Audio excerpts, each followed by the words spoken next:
sure how good this audio is going to be, but we're out here first time in freezing rain.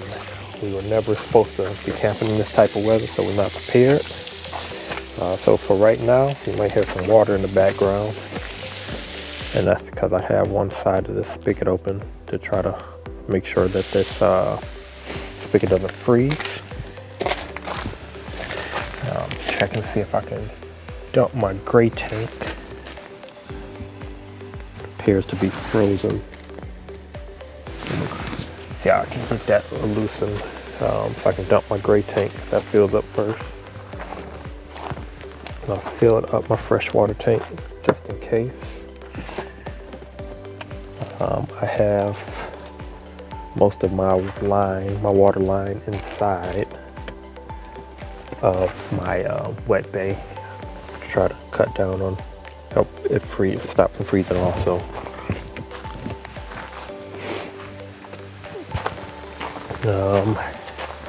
So far it hasn't been too bad. Inside a little chilly. We have it set at about 75 degrees. And then we also have some space heater going because the heat doesn't do great back in the bunkhouse or the bedroom.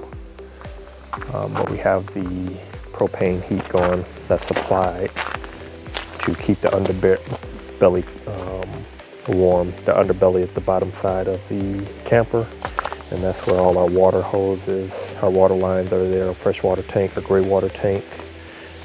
So it doesn't freeze over. As long as we got the heat going, it's going to keep it warm down there, warmer than it is outside. And it's not supposed to freeze over as long as you have heat going.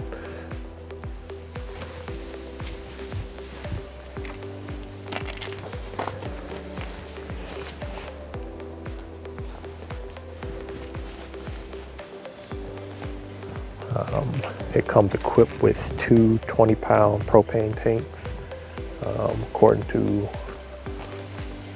a couple people on Facebook, that should last us, each tank should last about a day or so at least.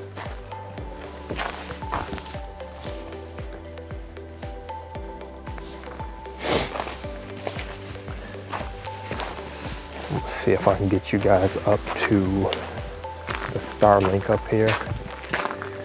We have satellite internet up there. That's a Starlink, and it has a setting on there to detect when it's really cold and snowing, so it warms up so no ice or snow builds up on it. So that hasn't been a problem. Well, it was for a few minutes, and then warmed up and got all that stuff off, all the ice that was built up off.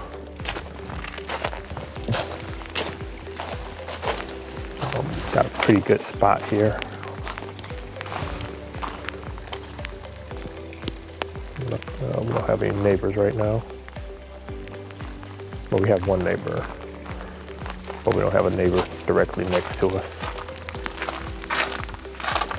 I need to bring my scraper on the road, I don't believe. Never planned to be in any scraper eligible weather. So we frozen over on the cab of the car. Well, ice all over, but we don't plan on driving anywhere. We went and filled up on food and everything, hunkered down, so we wouldn't have to be on these roads because Texas doesn't know how to deal with snow and ice, so I'm sure the roads are bad, and we got warning from other people that live here. So that's it for now, and we'll check back in later.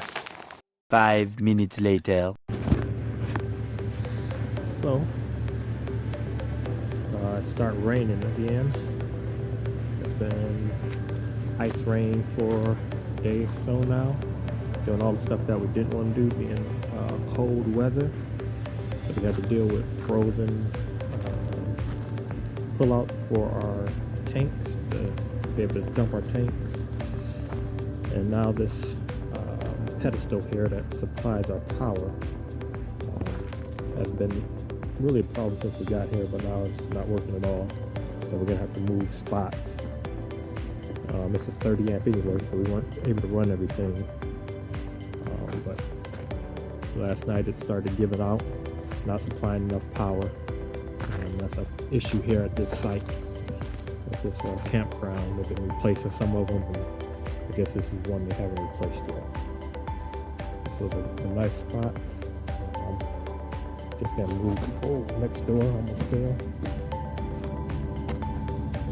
But it's a nice large spot.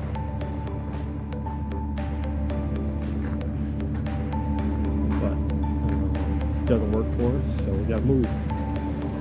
Probably be shipping out tomorrow once it gets warm enough.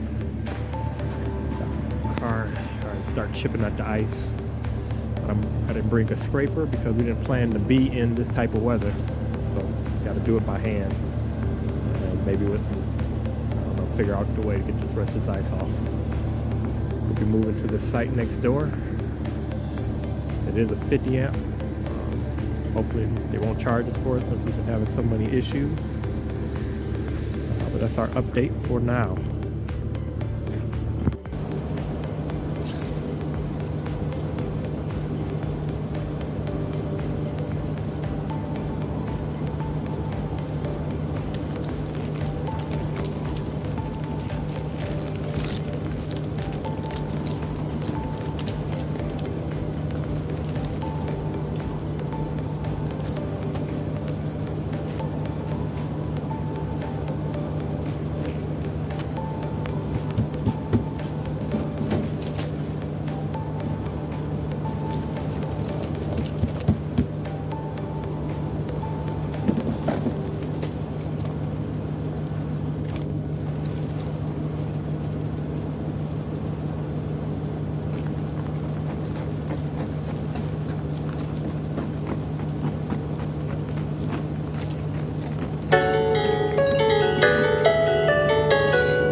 Might add, nobody has a winter coat. Nobody. Packed those away. Because we weren't interested in winters anymore.